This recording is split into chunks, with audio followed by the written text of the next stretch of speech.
हम सच्चिदानंद भगवान की जय। गीता माता की जय। शरण गीता की लो प्यारे, अगर मुक्ति को पाना है। शरण गीता की लो प्यारे, अगर मुक्ति को पाना है। मिलो केवट कन्हैया से, मिलो केवट कन्हैया से, अगर उस पार जाना है। मिलो केवट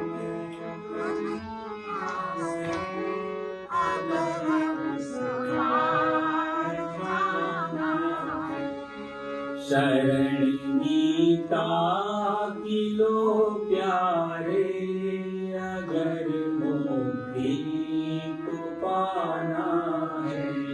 शरण गीता की लो प्यारे,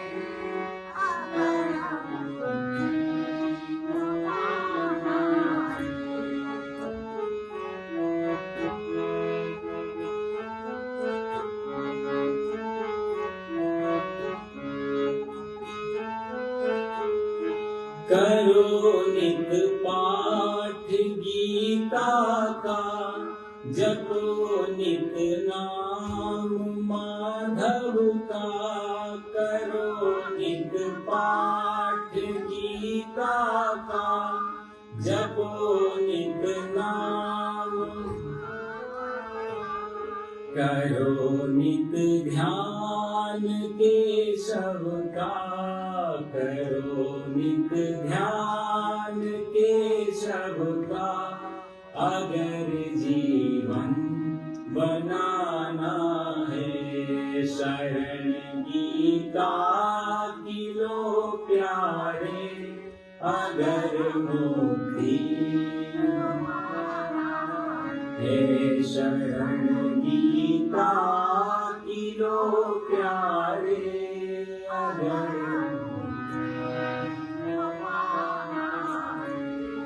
तुम्हें यमराज के भय से यही गीता बचाएगी। तुम्हें यमराज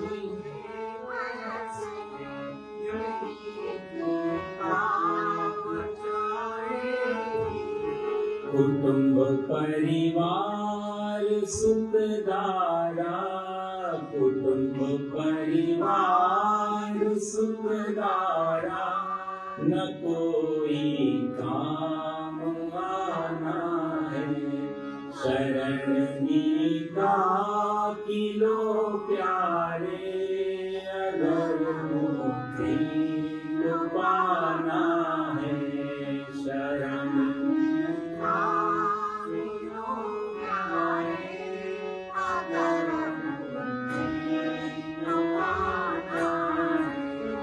तुम्हारे स्वार्थी साथी साथ सब छोड़ जाएंगे। तुम्हारे स्वार्थी साथ सब छोड़ जाएंगे। मगर ये ज्ञान गीता का, मगर ये ज्ञान तुम्हारे साथ जाना है। शरण गीता की लो प्यारे, अगर मुक्ति को पाना है। शरण गीता की लो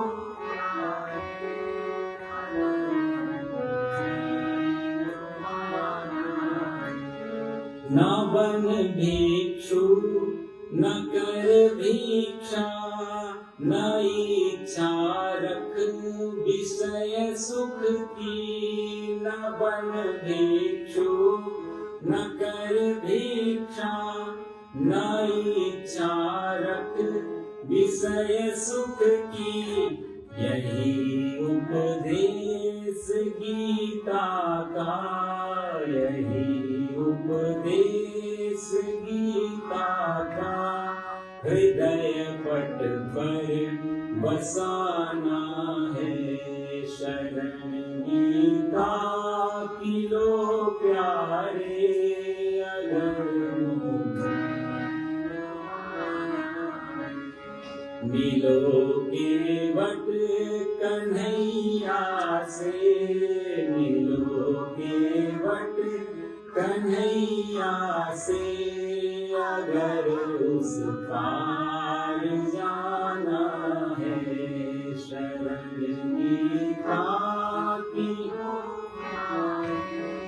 अगर मुक्ति को पाना है, अगर मुक्ति को पाना है, अगर मुक्ति को पाना है। तो सच्चिदानंद भगवान की जय। सच्चिदानंद रूपाय विश्वोत्पत्त्यादि हेतवे तापत्रय विनाशाय श्रीकृष्णाय वयं नमः। मूकं करोति वाचालं पंगुं लंघयते गिरिं, यत्कृपातमहं वन्दे परमानन्दमाधवम्। योऽन्तः प्रविश्य मम वाचमिमां प्रसुप्तां सञ्जीवयत् किल शक्तिधर स्वधाम्ना। अन्यस्तहस्तचरणा श्रवणत्वगादि प्राणान्नमो भगवते पुरुषाय तुभ्यं। नारायणो भगवते पुरुषाय तुभ्यं। तो सच्चिदानंद भगवान की जय। गीता माता की जय।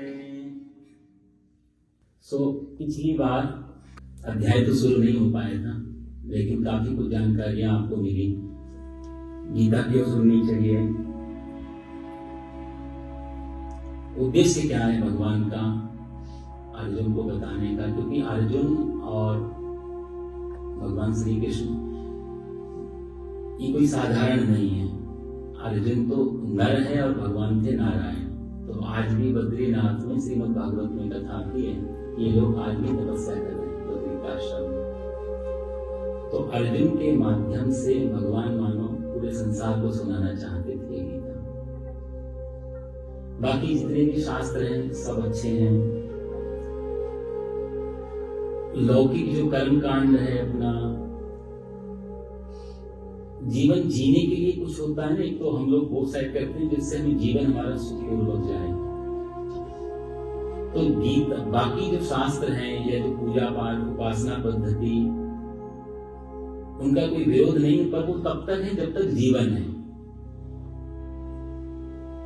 तो आप जो भी पूजा करते हैं तो हम लोग संकल्प लगवाते हैं कि आपकी जो भी कामना हो आप मन में धारण कर लो, लेकिन कामना हमारी जो भी रहती है, आप लोग कभी एनालाइज करना अपने आप को कि हम मांगते क्या हैं। हम वही चीज मांगते हैं जब तक हमारा जीवन है। हेल्थ अच्छी रहे, घर में बरकत रहे, लक्ष्मी माता प्रसन्न रहे, है ना, धन दौलत, मकान दुकान ऑफिस सब ठीक ठाक चलता रहे, ये बेसिक चीज है। तो गीता इसके बारे में बात नहीं करती। यही गीता का और बाकी शास्त्रों का फर्क है। बाकी चीजें तब तक काम आएंगी जब तक आपके पास में आपका जीवन है। गीता मरना सिखाती है। रामायण आप पढ़ो तो रामायण जीना सिखाती है, कैसे जिए राम,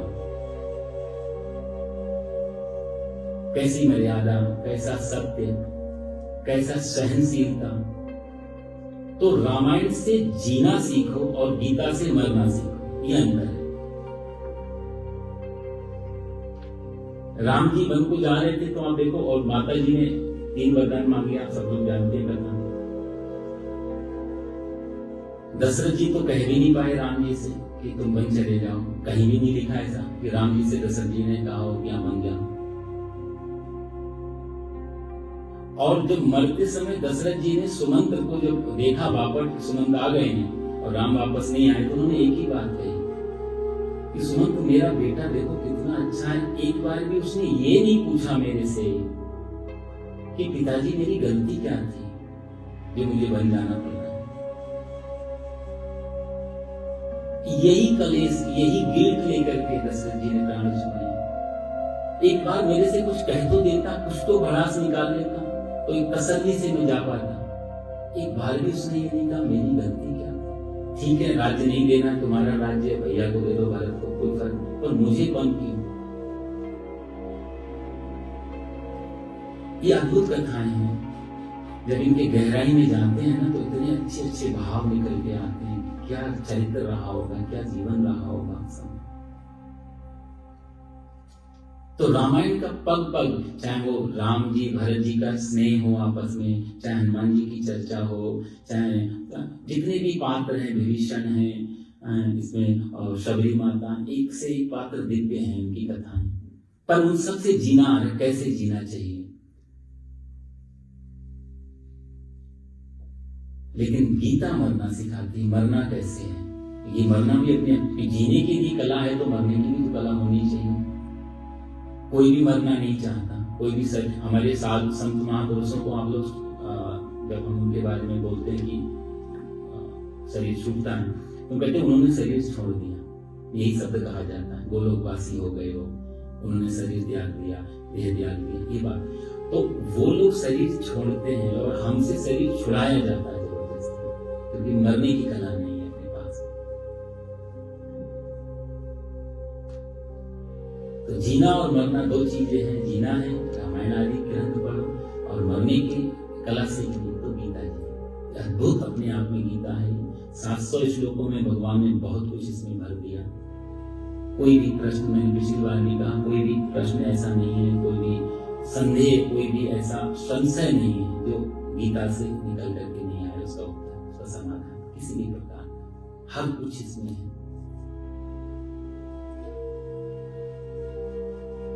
गीता सुगीता कर्तव्या किमन्नी शास्त्र विस्तरेहि। वेद व्यास जी कहते हैं गीता को सुगीता बना लो जीवन में, किमन्नी शास्त्र विस्तरेहि। बाकी शास्त्रों से क्या लेना देना। यदि गीता समझ में आ गई तो दूसरा कोई शास्त्र से जरूरत नहीं रह जाती, की मिल गई है। पिछली बार मैं कह रहा था ना, ये मैनुअल है हमारा, यदि ये हाथ में लग गया, ये की आ गई तो सारे रहस्य खुलते चले जाते। दोग्धा गोपाल नंदना, इसको भगवान ने स्वयं अपने मुख से गाया है। एक गुरु जी कोई बैठे हुए थे कहीं, तो एक चेला आया उनके पास में, गुरु जी हमको कुछ सिखाओ।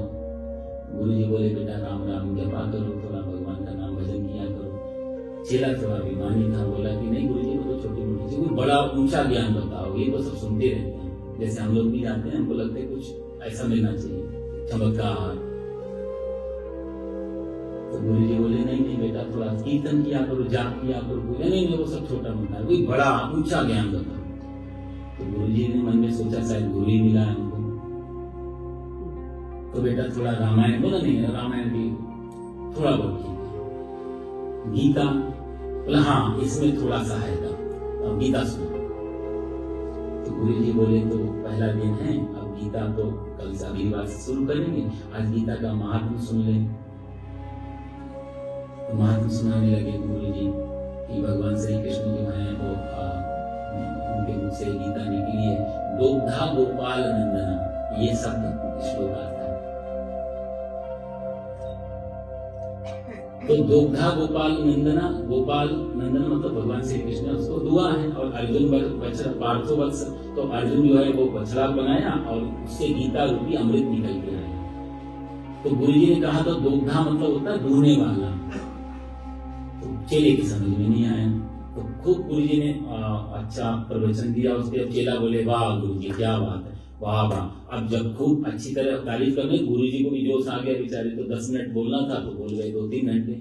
फिर वो उसको चेला पर जब 2-1 घंटे के बाद में समाप्त हुई कथा, तो गुरुजी ने पूछा, बेटा समझ में आया? बोला, हमको आपने समझाया कम, हमको तो ज्यादा समझ में आया।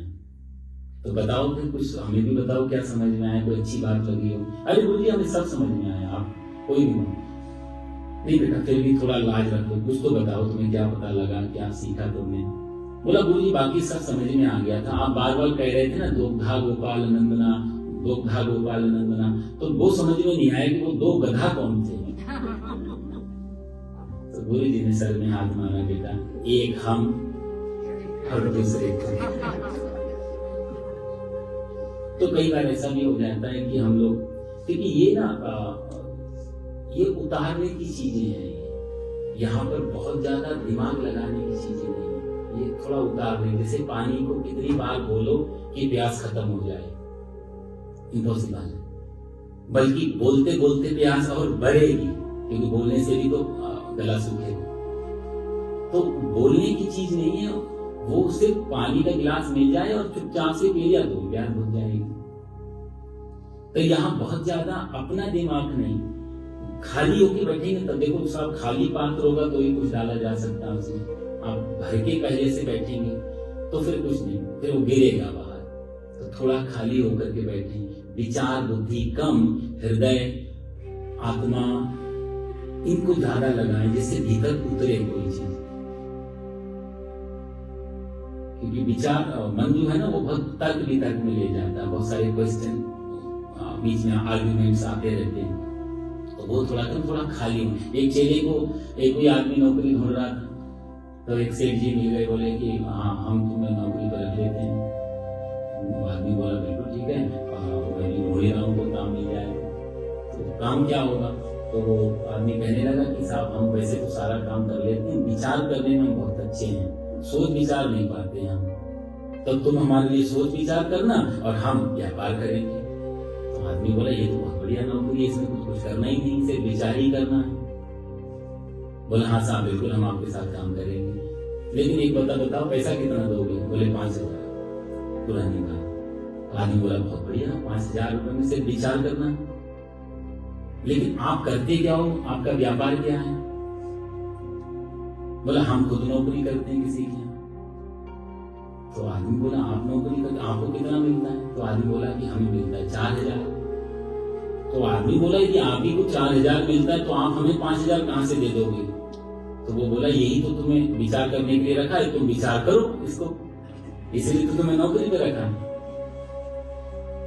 तो बहुत ज्यादा विचार का विषय नहीं, बहुत ग्रंथ हमारे इतने सरल हैं, थोड़ा भाषा का भाषांतर होने की वजह से समय और भाषा थोड़ा सा परिवर्तन हुआ, इसलिए थोड़े कठिन लगते हैं, वरना ये बहुत सरल है। यदि संस्कृत हमारी मातृभाषा होती, मदर टंग होती, हम संस्कृत सबका समझ पाते, बोल पाते अच्छी तरह से, तो ये बहुत ईजी है। तो भाषा नहीं जानने की वजह से थोड़ा कठिन लगती है। गीता अद्भुत है, हम पिछली बार चर्चा कर रहे थे गीता क्यों सुननी चाहिए, पुरानी भूमिका बताई, महाभारत का युद्ध कैसे आ गया एकदम से, तो आपको सब जानकारी पिछली बार दी। थोड़ा आप याद भी रखना, जहाँ समझ में नहीं आए तो आप पूछ भी सकते हो, कुछ नोट्स बना के भी रख सकते हो, क्योंकि बार बार ये मौका नहीं मिल पाएगा। कथा, रामायण, भागवत ये सब चीजें तो चलती रहती हैं हर जगह। गीता पे प्रवचन करना या गीता को सुनना, आश्चर्य वक्ता, इसमें एक अपने यहाँ उपनिषद है, कठोपनिषद। तो नचिकेता कहता है यमराज से कि मुझे व्यक्ति के बारे में बताओ, लंबी कथा इधर नहीं जाएंगे। तो यमराज बहुत सारे लालच देते हैं, ये टॉपिक छोड़ दे, दूसरा क्वेश्चन ले ले, राज्य मांग ले। बोला नहीं मुझे यही जानना।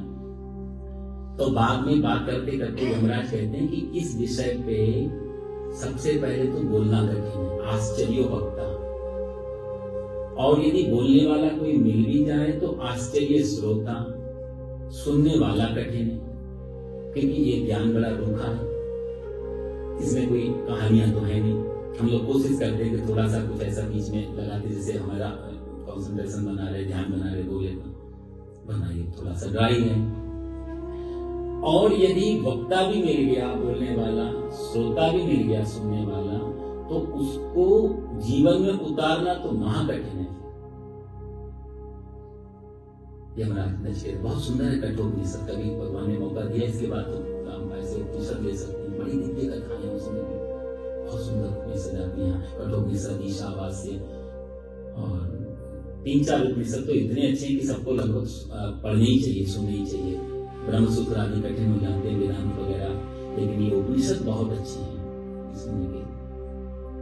तो पिछली बार हम लोग महाभारत का युद्ध क्यों शुरू हुआ, इसके पीछे क्या कारण बने, बहुत सारे अलग अलग तल पे कारण बन रहे हैं। कहीं शकुनी भी है, धृतराष्ट्र भी है, दुर्योधन भी है, राज्य भी है, द्रौपदी है, प्रतिज्ञाएं हैं, भार उतारना है, यदा यदा ही धर्म से, भगवान आगे कहेंगे।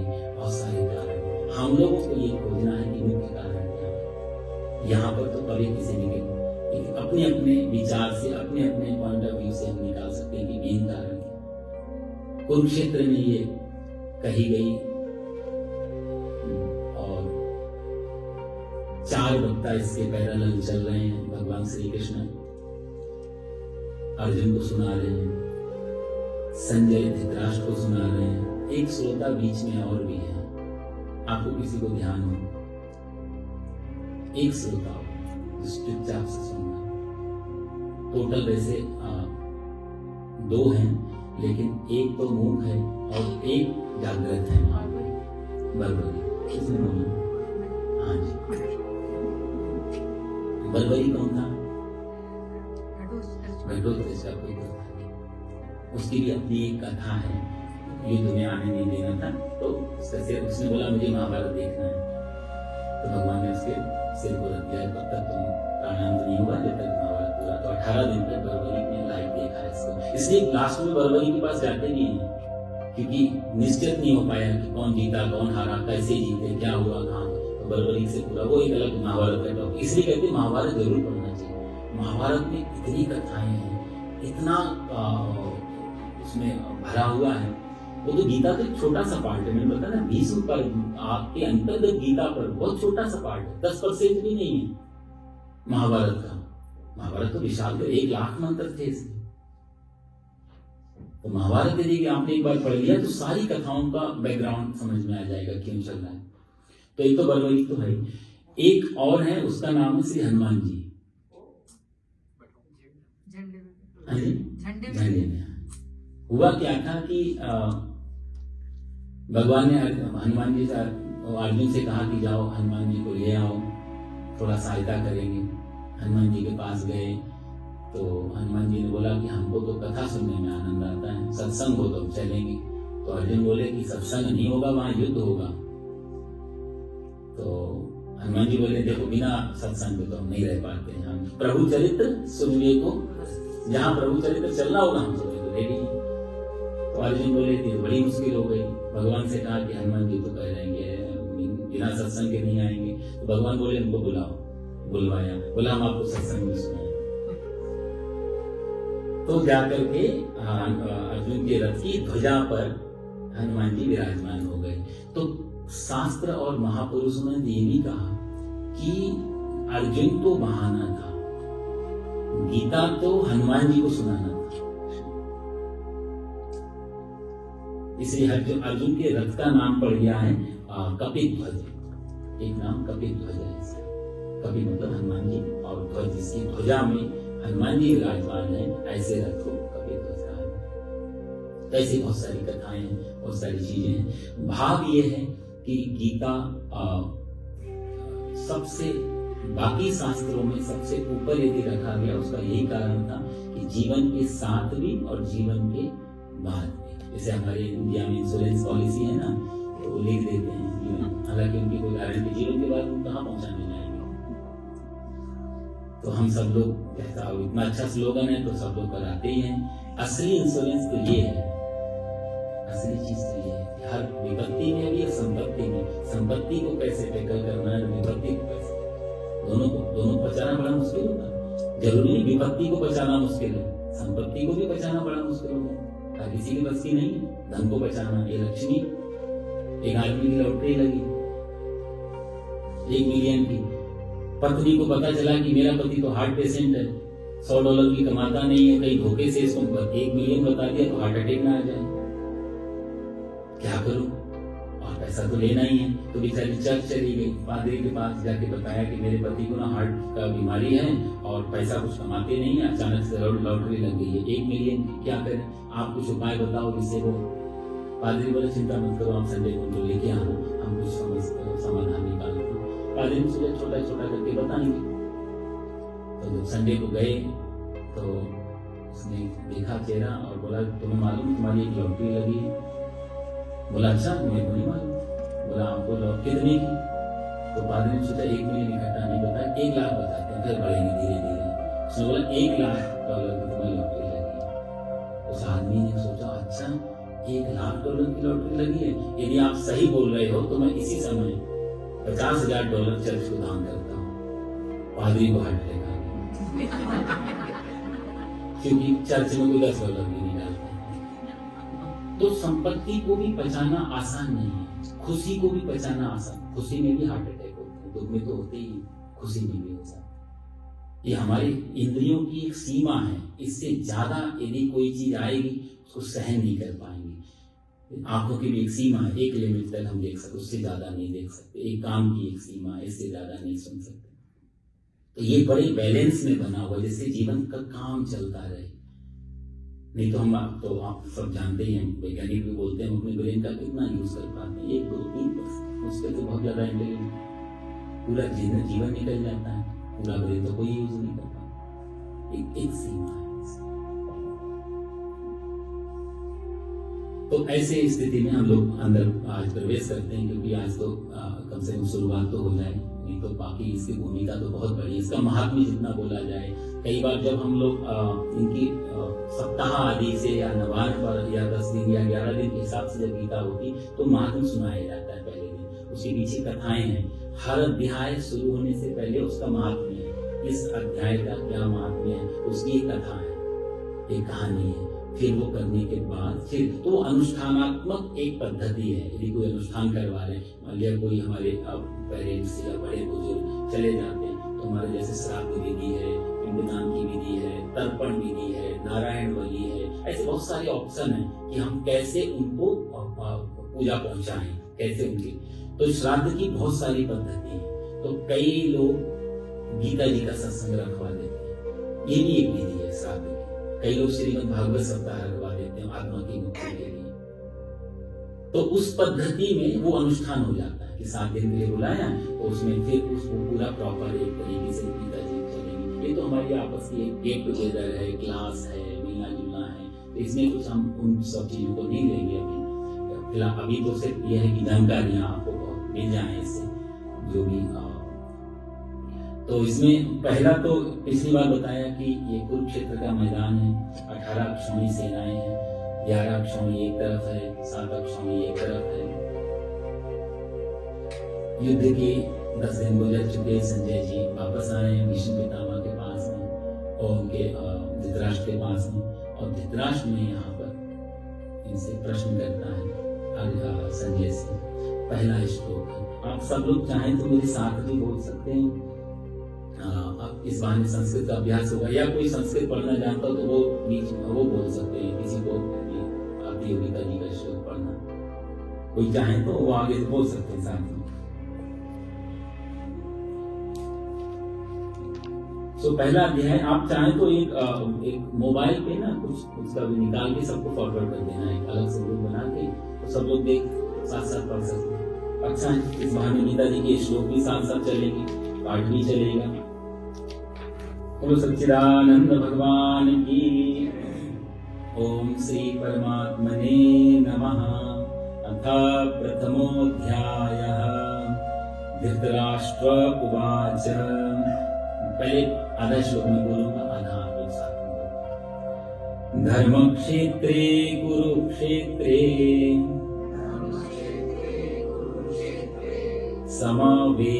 समवेतायुयुत्सवः। मामकाः पाण्डवाश्चैव किमकुर्वत संजय।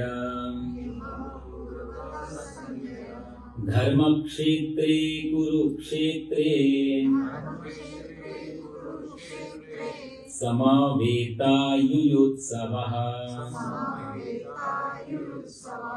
मामकाः पाण्डवाश्चैव किमकुर्वत संजय। धृतराष्ट्रोवाच, पहला जो इसमें उवाच दिया, उवाच मतलब बोला, धृतराष्ट्र है। धृतराष्ट्र ने संजय से पूछा कि धर्म भूमि कुरुक्षेत्र में, धर्म क्षेत्र है कुरुक्षेत्र है, धर्म भूमि कुरुक्षेत्र में समवेता, समवेत का अर्थ होता है इकट्ठे होना, समवेत रूप से इकट्ठे हुए, किसलिए?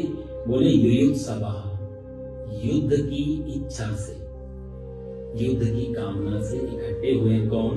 बोले मामकाः, मेरे, च और पांडवा, पांडव के, एवं किम अकुर्वता।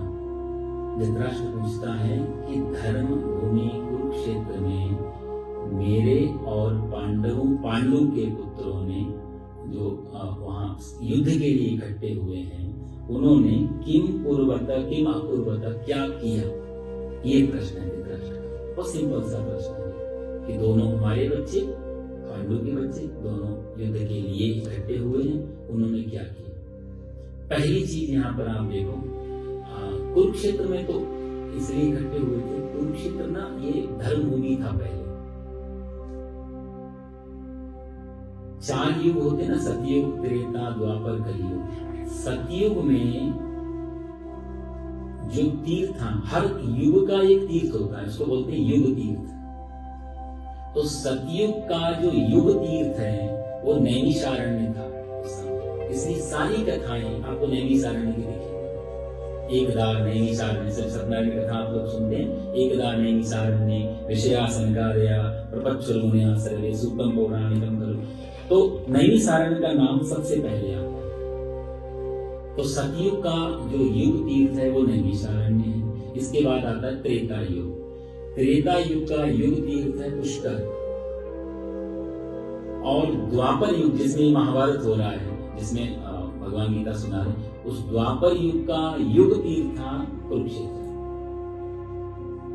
तो इसलिए कुरुक्षेत्र को चुना गया।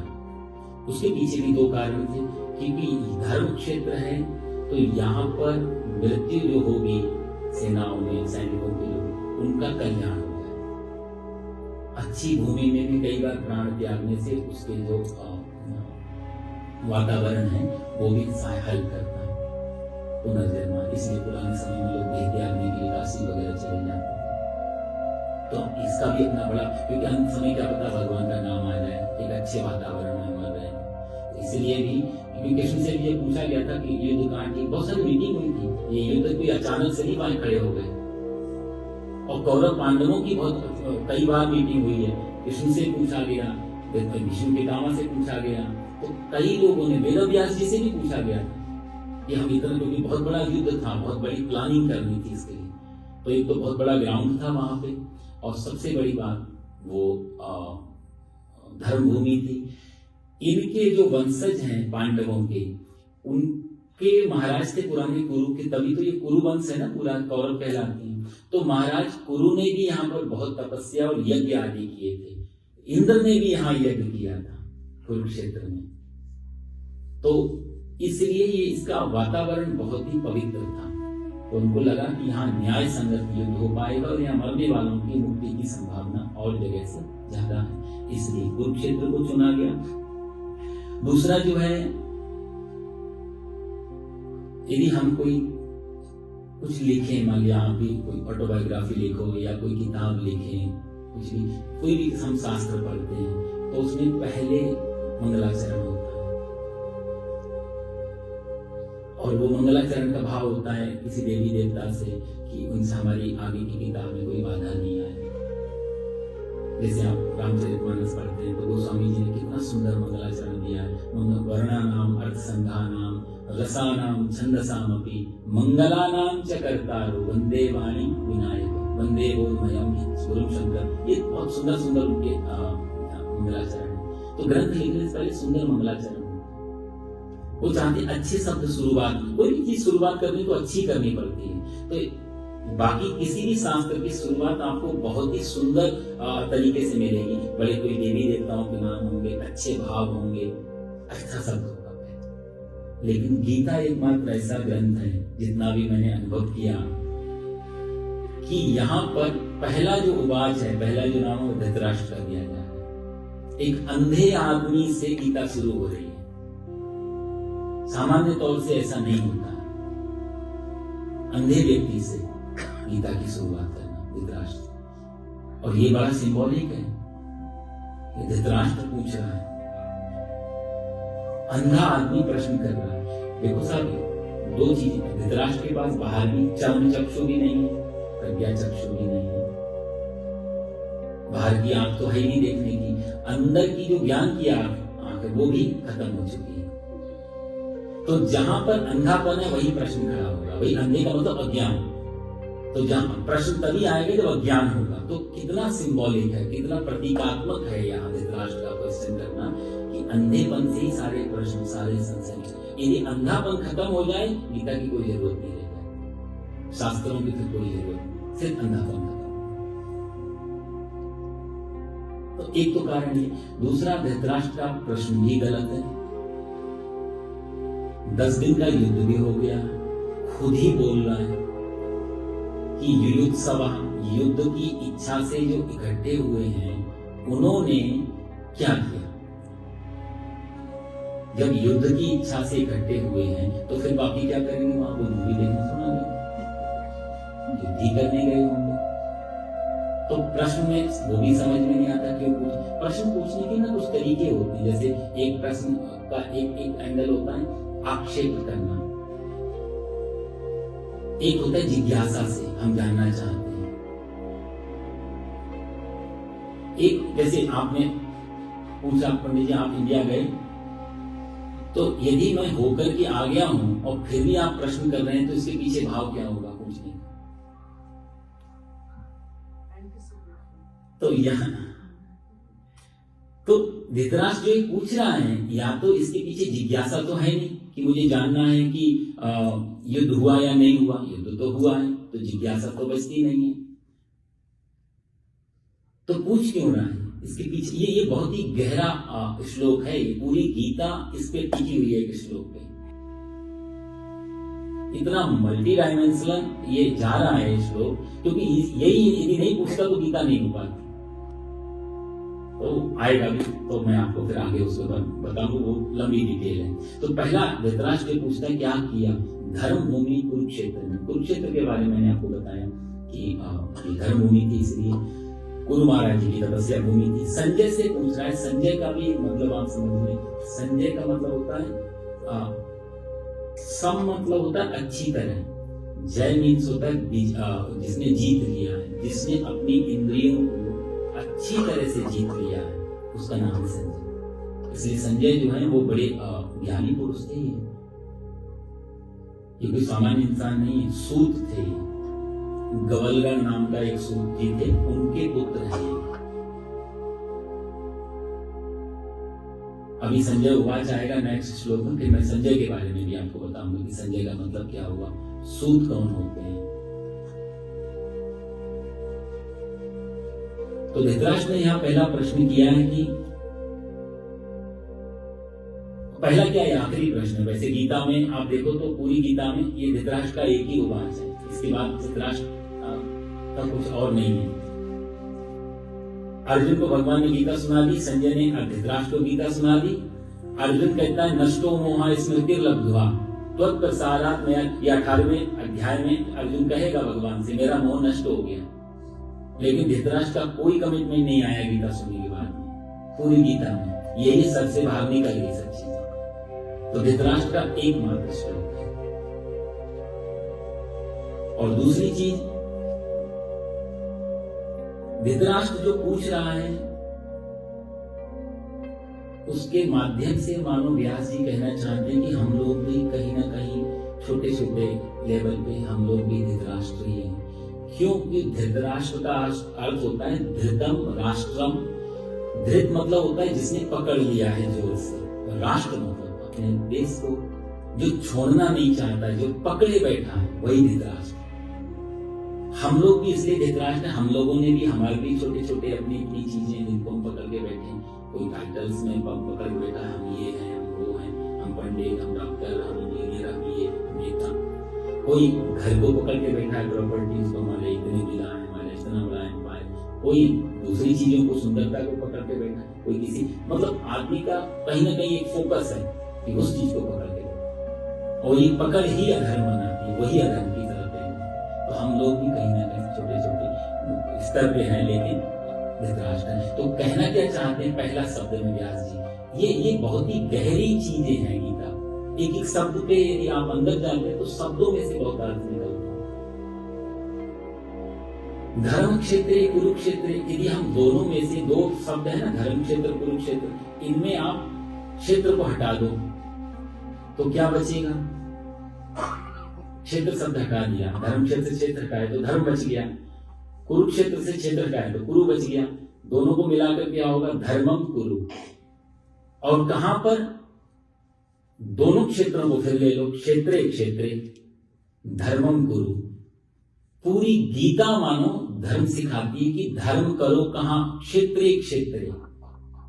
धृतराष्ट्र के पास अपना राज्य है, अर्जुन अपने युद्ध में, डजंट मैटर, हम तो वहां नहीं है, तो हमारे लिए कैसी काम आई? तो बोलते जो भी आपका क्षेत्र है, जो भी हमारी प्रोफेशनल लाइफ है, पर्सनल लाइफ है, जो भी हमारा क्षेत्र है, हम चाहे आईटी में हो, मेडिकल में हो, चाहे हम रिलीजन में हो, किसी जो भी हमारा क्षेत्र है वहां धार्मिक रूप से चले, हम लोग धर्म को साथ लेकर के चले। यही मतलब होता है धर्म क्षेत्रे कुरुक्षेत्र। क्षेत्रे क्षेत्रे धर्मम कुरु, हर क्षेत्र में धर्म। दूसरा एक भाव और भी है, यदि आप गीता के पहले अध्याय का पहला अक्षर लेते हैं तो धर आता है, रौ तो आधा है इसलिए जोड़ना पड़ेगा इधर, तो धर आ गया।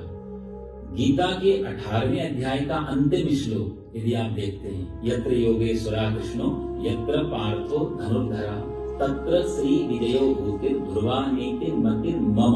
तो म अक्षर लास्ट आया, पहला अक्षर धर, लास्ट अक्षर म, दोनों को मिला देंगे तो क्या हो जाएगा?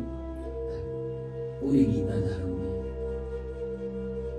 गीता को समझ लिया तो धर्म समझ लिया। क्योंकि अभी हम लोग जो धर्म की व्याख्याएं करते हैं, पूजा, उपासना, कल्चर, संस्कृति, ये सब धर्म के पार्ट तो हैं, लेकिन धर्म नहीं है।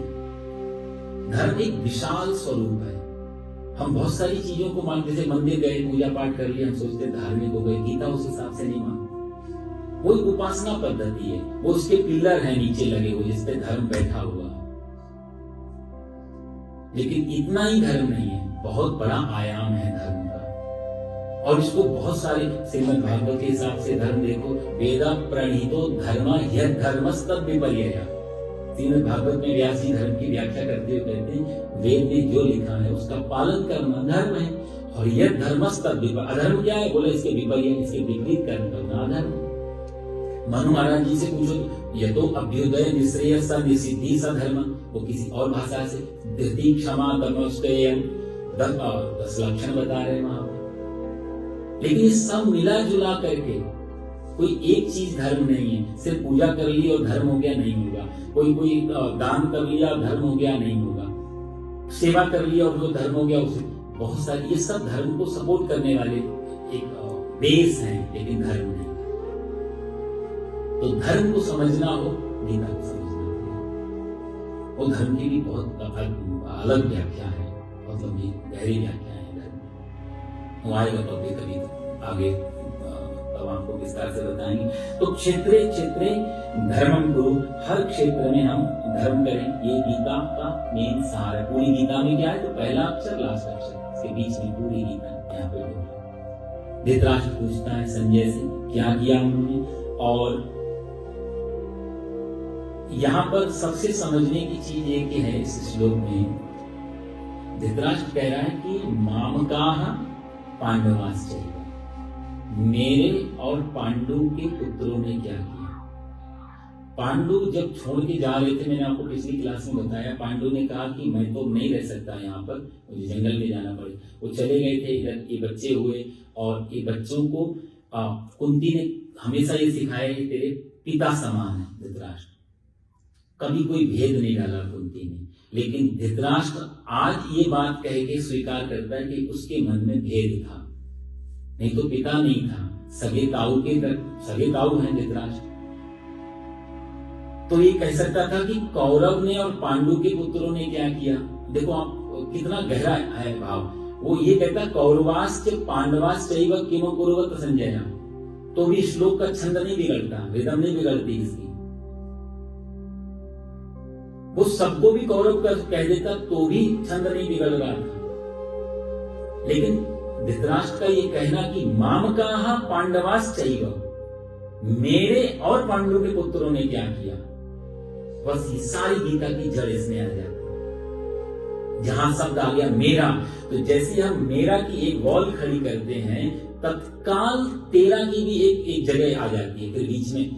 जैसे जब कहते हैं ना कि यदि मैं गिर जाए तो मेरा गिर जाए, मेरा गिर जाए तो मैं गिर जाए, वेदांत सब इसी पे टिका है कि दोनों में से एक को खत्म कर दो, चाहे मैं खत्म हो जाए, मैं के खत्म होते ही मेरा खत्म हो जाएगा। क्योंकि मैं यदि बचा ही नहीं तो मेरा कहां बचा थे। तो गोस्वामी तुलसीदास जी भी कहते हैं मानस में, मैं और मोर तोड़ते माया, ये सारी माया है क्या, बोला मैं और मोर तोड़, मेरा मैं और मेरा। ये जैसे हमने ये दो शब्द तैयार किए और वहीं से तो और तेरा और बहुत कुछ फिर चालू हो जाती है चीज। तो ये जो धृतराष्ट्र ने ये जो शब्द प्रयोग किया है गीता में कि मामकाः और पांडवाश्चैव, मेरे और पांडु के पुत्रों ने क्या किया, वहीं से वो खाई खोद दी उसने, तुम अलग और मैं अलग। पांडवों की तरफ से कभी ये व्यवहार नहीं हुआ धृतराष्ट्र के साथ में। धृतराष्ट्र जो कह रहा है, क्योंकि जो अंदर है साहब वो तो निकल ही पड़ता है कहीं ना कहीं। अंदर बिठा के उसने जो भेद चल रहा था आज तो मुख पे आ गया उसके। और यही से गीता शुरुआत करने के पीछे कारण था ये इनका, व्यास जी का गीता शुरू। नहीं तो वो आगे तो अभी तो गीता जी की तो शुरुआत नहीं हुई। भगवान श्री कृष्ण जब बोलेंगे तब से गीता प्रारंभ होगी ना। अर्जुन को संशय होगा, मोह होगा, पूछेगा, तब जाके गीता शुरू। इतना पहले से क्यों ले जा रहे हैं? क्योंकि गीता समझनी हो भगवान क्या बोलने वाले हैं, तो ये वेद समझना बहुत जरूरी। इसलिए मैंने कहा कि आप ये पहला अध्याय गौर से नहीं समझा आपने, तो आने वाले जो अध्याय होंगे उनमें मुश्किल खड़ी होगी समझनी, और बार बार रिपीट करना मुश्किल होगा इन चीजों, क्योंकि उनकी व्याख्याएं अपने आप में बहुत होगी। तो इसलिए व्यास जी ने यदि कुछ तो सोचा होगा जो गीता को बहुत पहले से धृतराष्ट्र के साथ में शुरुआत करवा रहे हैं, यही उसके कारण। कहते हैं मामकाः पांडवाश्चैव, मेरे और पांडु के पुत्रों ने क्या किया।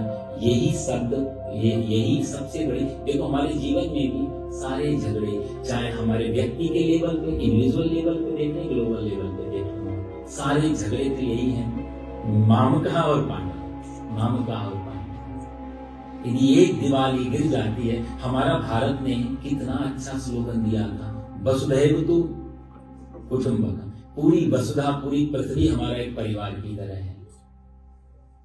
तो जब जब ये भेद आएगा, मेरे सारे दुनिया में झगड़े जो हैं कोई दो ही चीज, धर्म क्षेत्र, पहला शब्द यदि आप देखो, धर्म भूमि कुरुक्षेत्र में लड़ाई हो रही। आज भी जो लड़ाइयां हो रही वो कहाँ हो रही? सबसे ज्यादा 90% लड़ाइयां कहाँ हो रही और किस बात को लेके हैं? वो धर्म क्षेत्र, कुरुक्षेत्र, रिलीजन की लड़ाई, धर्म की लड़ाई, हम इस धर्म के तुम इस धर्म, सबसे ज्यादा लड़ाई। इतिहासकार कहते हैं कि पिछले करीब 2500 सालों में कुछ 7000 युद्ध लड़े गए, और उनमें 7000 युद्ध में मोर देन 90% युद्ध जो धर्म के कारण, रिलीजन के कारण। मामकाः पांडवाश्चैव, मेरे और पांडु के पुत्रों ने क्या किया, यही सबसे बड़ी जड़ है। सबको अपना का और मान लेते तो शायद ये नहीं होता। दुर्योधन तो एक त्यागा है इसका, क्योंकि पद पे तो ये बैठे हैं ना, नाम तो इनका लिया जाएगा, राजा ये हैं, कमांड इनके हाथ में है, तो लोग तो इनको ब्लेम करेंगे। दुर्योधन तो एक इनका एक बेटा है या परिवार का सदस्य है, वो एक अलग पक्ष है। निर्णय लेना तो इनके हाथों में, मुख्य व्यक्ति तो धृतराष्ट्र है।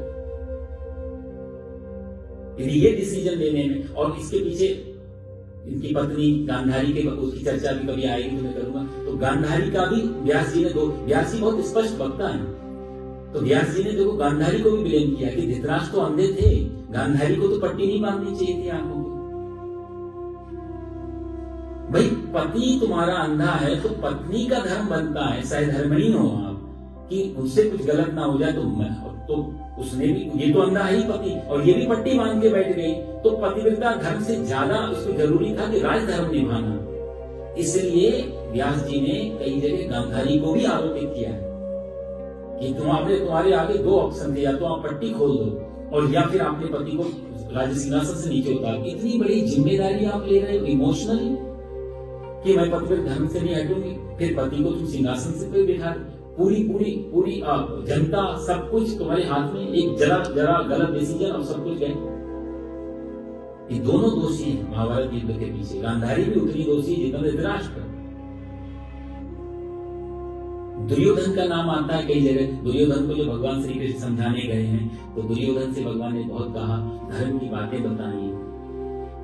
दुर्योधन का स्टेटमेंट क्या है आप देखो महाभारत में। दुर्योधन कहता है, जानामि धर्मम न च मे प्रवृत्ति, जानामि अधर्मम न च मे निवृत्ति। जानामि धर्मम न च मे निवृत्ति और जानामि अधर्मम न च मे प्रवृत्ति। वो कहता है कि केशव मेरे को धर्म की व्याख्या मत करो, जानामि धर्म, मैं धर्म जानता हूं, पर न च मे प्रवृत्ति, उसमें मेरा कोई मन नहीं लगता। मेरे को सब मालूम है, जैसे हम लोग भी सब जानते हैं अच्छा क्या है, बुरा क्या है, बुरा हो ही जाता है। वही दुर्योधन का स्टेटमेंट, जाना भी धर्म, मेरे को मालूम है धर्म क्या है, लेकिन मेरी कोई इसमें रुचि नहीं है, मेरी कोई उसमें प्रवृत्ति नहीं है, मैं नहीं करूंगा। और जाना में अधर्म, अधर्म क्या है वो भी मुझे मालूम है, न च मे निवृत्ति, मैं उसको त्याग नहीं सकता, अधर्म को मैं छोड़ नहीं सकता। ये बात जब कृष्ण ने सुनी थी, तभी वहां से उन्होंने बोलना बंद कर दिया था, क्योंकि अब समझाना, भाई समझाया उसको जाता है जिसको जानने की इच्छा हो, जो कुछ बदलना चाहता हो तो पूछने आए कि भाई मैं सही हूं, आप बताओ, राय दो, तो हम कुछ, जो खुलने को ही तैयार नहीं है, जो परिवर्तन के लिए भी तैयार नहीं, जो ये कह रहा है मुझे सब मालूम है, तो फिर उसको क्या समझाना। भगवान बोले अब तो युद्ध होगा, क्योंकि जब तेरा ये स्टेटमेंट बहुत महत्वपूर्ण। दुर्योधन के लिए व्यास जी ने महाभारत में बहुत अच्छा शब्द प्रयोग किया। उनके लिए कहते हैं दुर्योधन के लिए कि मन्युमयो दुर्महा करके आता है, दुर्योधनो मन्युमयो दुर्महा। उसका मतलब होता है कि पूरा श्लोक मेरे को याद नहीं है, वो कहते हैं कि जैसे कोई बड़ा सा वृक्ष होता है, विशाल वृक्ष, तो दुर्योधन, मन्युमय मतलब क्रोध, दुर्योधन क्रोध का विशाल वृक्ष है। जिधर भी पत्ते, डाली, तने, जड़, सब में क्रोध ही क्रोध चल। दुर्योधन बहुत क्रोधी, और क्रोध अवस्था, इसका क्रोध का भी बड़ा अच्छा इसमें श्लोक है। क्रोधात् भवति सम्मोहः, सम्मोहात् स्मृति विभ्रमः, स्मृति भ्रंशात् बुद्धिनाशो, बुद्धिनाशात् प्रणयः। ये बड़ा अच्छा श्लोक आएगा आगे। क्रोध में आदमी कैसे नीचे नीचे नीचे नीचे गिरता चला जाए, कितने तल है क्रोध को नीचे गिराने। बहुत सुंदर। दुर्योधन को व्यास जी पहले, लेकिन धृतराष्ट्र पे इतना भरोसा नहीं था कि ये ऐसा कर जाए। आज जब धृतराष्ट्र ने बोल दिया कि मामकाः पांडवाश्चैव किम कुर्वत संजय, क्या किया मामकाः, तो इसमें सारा गीता का सार छुपा है। जहां मेरे और तेरे की भावना होगी, आज नहीं कल वहां युद्ध की संभावना हमेशा बनी ही रही। कम से कम युद्ध नहीं भी हो तो शांति की अपेक्षा तो ऐसी जगह से नहीं कर सकते। और भी इसके बहुत सारे वो है, लेकिन हम लोग भगवान श्री कृष्ण की वाणी सुनने बैठे हैं, तो मैं कोशिश करूंगा इस श्लोकों को थोड़ा थोड़ा संक्षेप में आगे बढ़ाएं। जब भगवान की वाणी आएगी तब हम थोड़ा विस्तार करेंगे। अगला श्लोक हम लोग ले लेते हैं, दूसरा श्लोक। संजय उवाच, संजय उवाच दृष्ट्वा तु पांडवानीकम् व्यूढं दुर्योधनस्तदा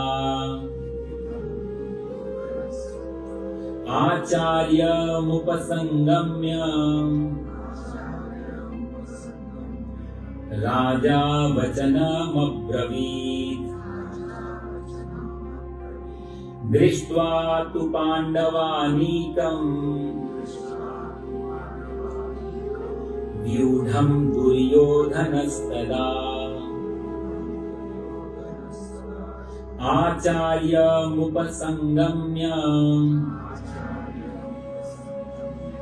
राजा वचनमब्रवीत्। संजय, अब संजय बोलता है, दृष्ट्वा तु पांडवानीकम। अर्थ है इसका कि तदा व्यूढ़म पांडवानीकम, तदा मतलब उस समय, व्यूढ़म व्यूह आकार में, और पांडवा पांडवों की, आनीक मतलब होता है सेना। तो व्यूह आकार में जो सेना है पांडवों की, दृष्टवा मतलब देख करके, और आचार्य उपसंगम्य, आचार्य के पास, द्रोणाचार्य के पास, संगम मतलब गए, और राजा कौन, राजा दुर्योधन, यहाँ राजा शब्द दुर्योधन को प्रयोग किया है इसने, राजा दुर्योधन ने ये वचन बोला, राजा वचनम अब्रवीत्। पांडवों की उस व्यूह आकार में खड़ी हुई सेना को देखकर दुर्योधन राजा आचार्य उपसंगम्य, आचार्य के पास जाकर के, और वचनम अब्रवीत् मतलब ये वचन उसने बोला। अब जैसे मैं आपको बता रहा था कि यहाँ 4 पात्र चल रहे हैं, संजय धृतराष्ट्र को सुना रहे हैं, भगवान श्री कृष्ण अर्जुन को सुना रहे हैं। संजय जो है अपने आप में बहुत ज्ञानी भी थे, 10 दिन युद्ध भी किया, अच्छे योद्धा भी थे, मल्टीपल टैलेंट था इनके पास में। सूत होने के कारण ज्ञान होना आवश्यक हो गया था इनके अंदर। सूत क्या होता है वो भी मैं आपको बताऊं, क्योंकि बहुत सारी चीजें ऐसी होती है ना जो हमें सुनते तो है। सूत सत्यनारायण कथा हम सुनते हैं, एक बार सूत जी महाराज से सोनकादि ऋषियों ने पूछा, तो कभी ये सब सुन के प्रश्न निकालना चाहिए कि सूत मतलब क्या, सोनकादि क्या। इनसे ना फिर आपको कहानी जो आप कथा सुन रहे हैं उसको समझने में बड़ी आसानी हो जाती है।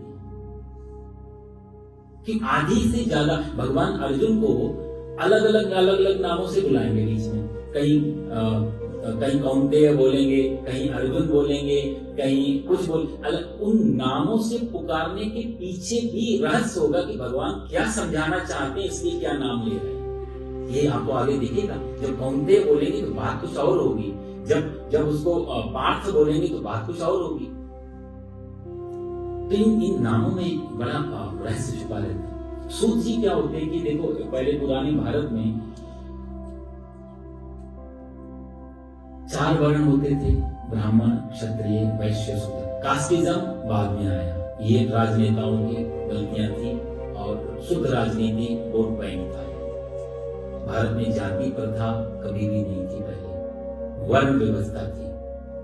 और ये वर्ण की आगे इसी गीता में चर्चा, चातुर्वर्ण्यम मया श्रेष्ठम। भगवान जब कहेंगे कि चतुर्वर्ण मैंने, क्योंकि भगवान ने जाति का नाम नहीं लिया, चातुर्वर्ण्यम मया श्रेष्ठम। भगवान कहते हैं 4 प्रकार के वर्ण मैंने बनाए, और तब आपको बहुत समझ में आ जाएगा चीजों की क्या फर्क था।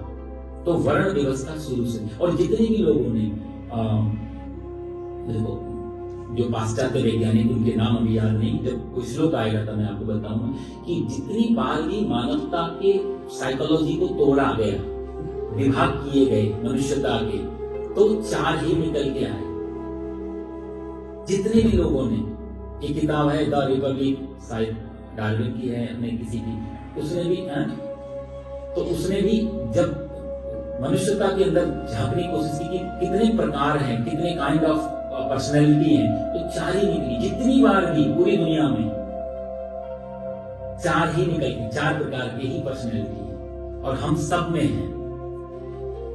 तो वो एक टॉपिक बहुत लंबा चला जाएगा, उधर जब श्लोक आएगा तब बताऊं। तो पुराने भारत में ये 4 प्रकार के वर्ण थे, ब्राह्मण।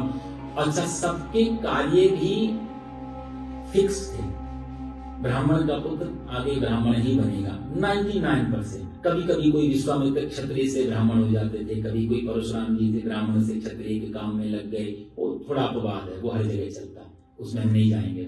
लेकिन 99% हर वर्ण का अपना भविष्य था, तो क्षत्रिय का बेटा क्षत्रिय में ही जाएगा, निश्चित था, ये ट्रैक था बिल्कुल बना हुआ।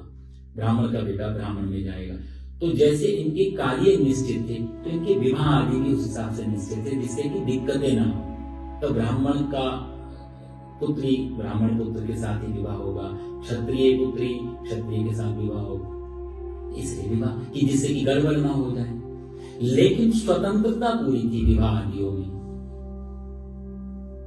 ये कभी भी बंधन नहीं था, किसी स्त्री के लिए बंधन नहीं था कि आप विवाह नहीं करते। इसलिए तो हमारे यहाँ पहला शब्द भारत में विवाह के लिए स्वयंवर होते थे पहले, आप लोग जानते हैं। स्वयंवर का मतलब होता है स्वयंवर, जो स्वयं अपने पति का चुनाव करे, वही तो स्वयंवर था। माता सीता, कोई बंधन नहीं था, अपनी मर्जी से अपने पति का चुनाव कर सकती थी। यदि आपको तो नहीं राजा में उनके घर जाना तो दूसरा चुनाव। धार्मिक स्वतंत्रता, सामाजिक स्वतंत्रता और व्यक्तिगत स्वतंत्रता, ये बहुत महत्वपूर्ण थी भारत की। इतनी आजादी किसी ने भी नहीं दी, किसी भी धर्म में नहीं रही इतनी आजादी जितनी सनातन धर्म में महिलाओं को। इसलिए आप देखो एक चीज, आप आज हर पुत्र या पुत्री संतान अपने पिता के टाइटल से जानी जाती है, राइट, पिताजी का सम्मान। आप गीता में देखें, अब अगला श्लोक आएगा, द्रौपदेय कौंतेय, ये किसके नाम है? कुंती का पुत्र कौंतेय, माता के नाम से पुत्र का नाम आ जाता था। ये महानता थी भारत की संस्कृति, बहुत सम्मान था। यत्र नार्यस्त पूज्यन्ते रमन्ते तत्र देवता, मनु महाराज है। गार्गी, मदालसा, कुंती, अहिल्या, शबरी, मंदोदरी, इनको हमने देवी का स्थान दिया।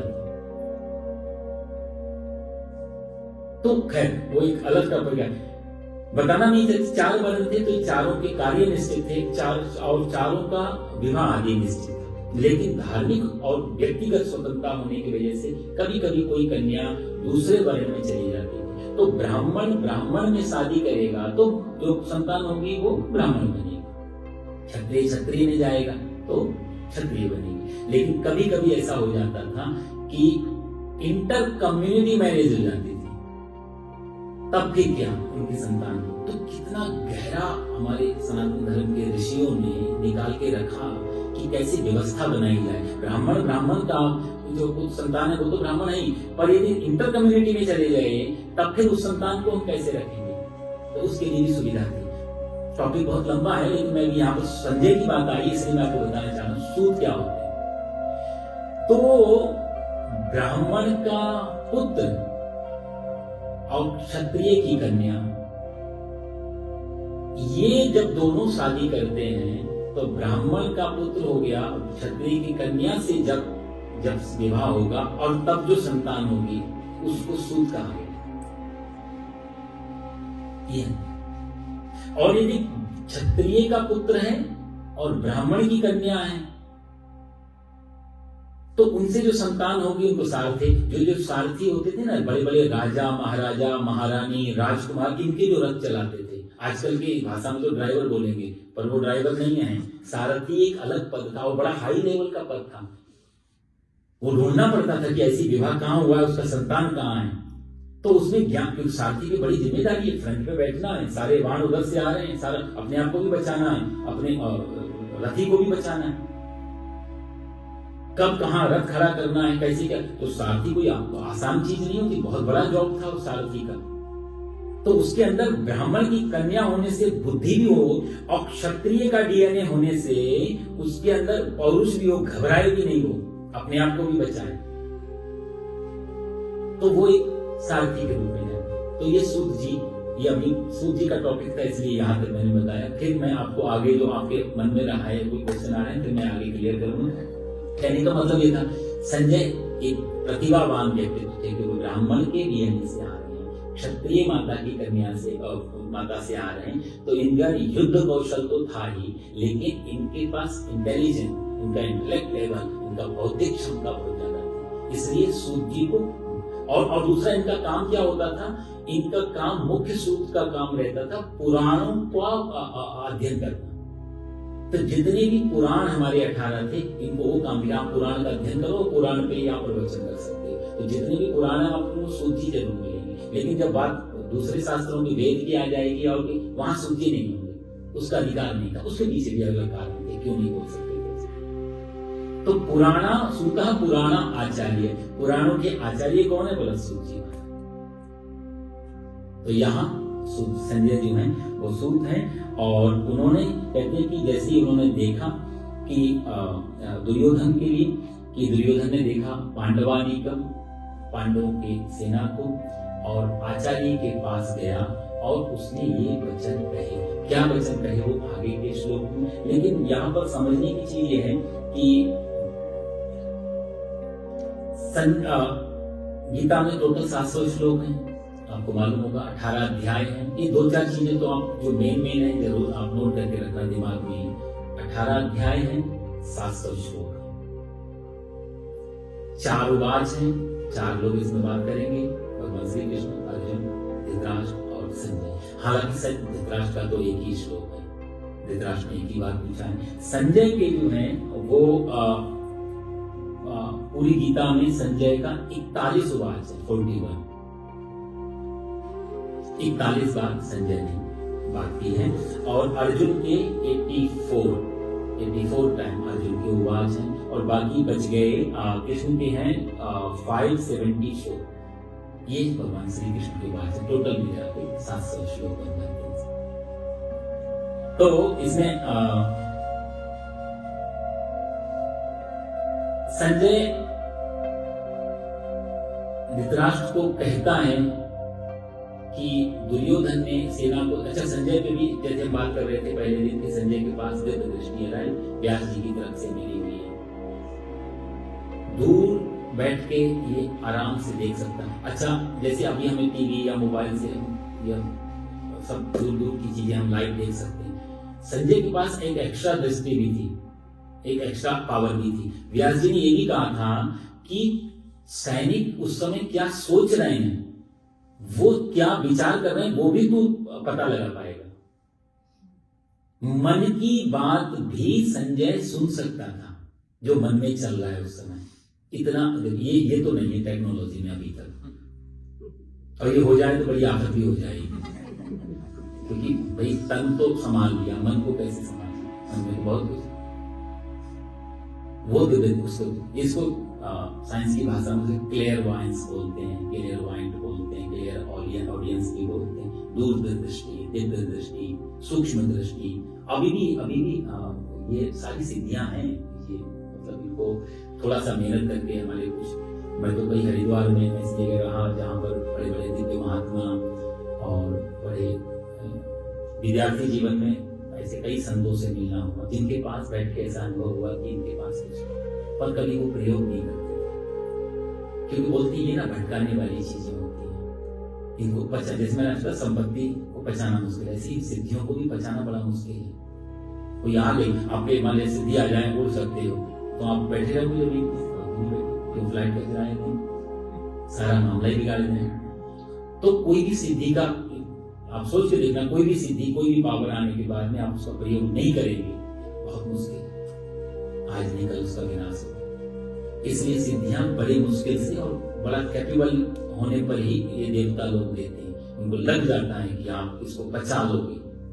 तो आज भी बहुत सारे हरिद्वार में, ऋषिकेश में, वृंदावन में ऐसे ऐसे संत हैं जिनके पास में बहुत, और सिद्धियां अपने आप आ जाती हैं। और जब आप साधना करते रहते हैं, प्रभु की मिलने की जो रास्ता है, उस रास्ते में प्रभु मिलने से पहले सिद्धियों का आगमन होता है कि काश ये लालच इनको पकड़ ले और इस रास्ते, इसलिए परमात्मा का रास्ता इस अर्थ में थोड़ा कठिन है कि बीच में बहुत सारे लालच, जैसे हनुमान जी जा रहे थे ना, जब राम जी के कहने से और जामुन जी के कहने से लंका में पता लगाने, तो राम काज करने के लिए जा रहे, राम काज लग तब अवतारा, जामुन जी ने कहा ना कि आपका अवतार तो राम के काम के लिए हुआ है, आप चुपचाप बैठे हो। जैसे सुना राम काज लग तभी अवतारा, और सुनते भयो पर्वताकारा, तब एकदम से जाग गए।